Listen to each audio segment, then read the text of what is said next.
இயற்கையை மருந்து சேனலுடைய மேலும் பல பதிவுகளை தெரிந்து கொள்ள இந்த சேனலை சப்ஸ்கிரைப் செய்யவும், பெல் பட்டனை அழுத்தவும்.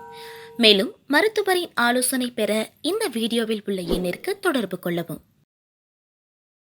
இயற்கை மருந்து வணக்கம். நம்முடைய அருகில் பாரம்பரிய சித்த வைத்திய மதிப்புக்குரிய வெங்கடேஷ் ஐயா இருக்காரு. சக்கரை நோய்க்கு பத்தியுமே தேவையில்ல, அப்படிப்பட்ட ஒரு மருந்து கண்டுபிடிச்சிருக்காரு. நிறைய வீடியோ சக்கரை நோய்க்கு போட்டிருந்தாலையும் இந்த வீடியோ ஒரு ஸ்பெஷலானது இருக்கும்.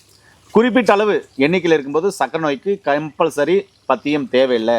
இந்த மருந்துகள் எடுத்து அந்த நீங்கள் எடுக்கிற மருந்துகளோட இதையும் எடுத்துக்கும் போது சீக்கிரமாக சரியாயிடும். அப்புறமா அந்த மருந்து வேண்டாம், இந்த மருந்து வேண்டான்றது ரொம்ப ஆச்சரியமாக இருந்தது. வாங்க முழுமையான தகவலை இந்த காணொலியில் பார்க்கலாம்.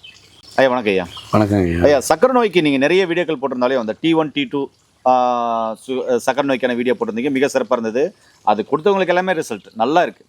ஆனால் அதை விட ஒரு ஸ்பெஷல், சக்கரை நோய்க்கு பத்தியுமே தேவையில்லை. குறிப்பிட்ட அளவு எண்ணிக்கையில் இருக்கிறவங்களுக்கு சக்கரை நோய்க்கு அந்த பத்தியுமே தேவையில்லை. அவங்க எடுக்கிற மருந்தோடு இந்த மருந்து ஒரு சில மாதங்கள் எடுத்து ரெண்டுமே ஸ்டாப் பண்ணிடலாம். அப்புறம் லாங் லைஃப் அவங்க இந்த உணவியல் முறை வாழ்வியல் முறை பேலன்ஸ் டயட்டை மட்டும் சரி பண்ணாவே போதுமானதுன்னு சொன்னீங்களே, அப்படிப்பட்ட மருந்து என்ன பத்தியமில்லாத மருந்து கண்டுபிடிச்சிருக்கீங்க? அது எப்படி மக்களுக்கு சாப்பிடணும்? ஏன்னா சக்கரை நோய் இந்தியா கேபிட்டல்னு சொல்கிறாங்க, அவ்வளோ பேருக்கு இருக்குது. அவங்களுக்கு எல்லாமே இந்த வீடியோ ஒரு வரப்பிரசாதமான வீடியோ இருக்கும். நீங்கள் சொல்கிற வார்த்தை ஒரு ஆறுதலாகவும், அப்பா இப்போதான்டா விடிவு காலமே வந்துச்சு அப்படின்ற அளவுக்கு இந்த வீடியோ இருக்குன்னு நினைக்கிறேன். சொல்லுங்கள். ஒரு 250-200க்கு கீழே இருக்கிறவங்களுக்கு, 250 கீழே இருக்கிறவங்களுக்கா?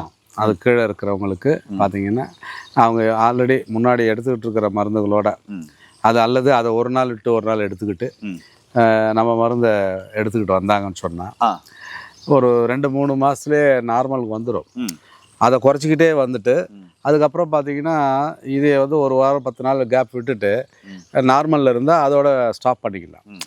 ஏன்னா ஆயுசுக்கும் சர்க்கரைக்கு மருந்து எடுக்க வேண்டிய அவசியம் இல்லை.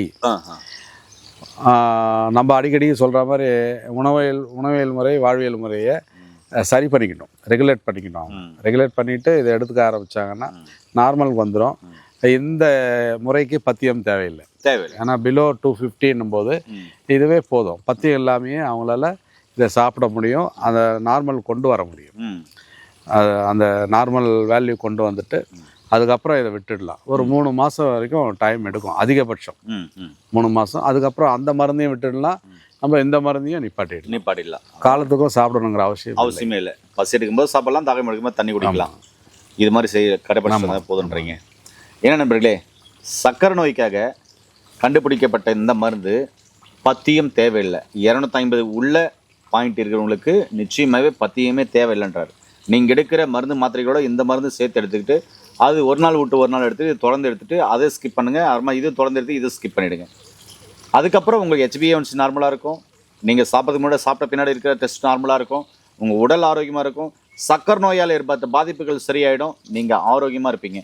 அதுக்கப்புறம் உணவியல் முறை வாழ்வியல் முறை மாற்றிக்கின்னு உங்களுடைய உணவில் பேலன்ஸ் டயட்டை மட்டும் ஃபாலோ பண்ணால் போதுமானது. மீண்டும் இன்னொரு அருமையான பதிவு சந்திக்கலாம்.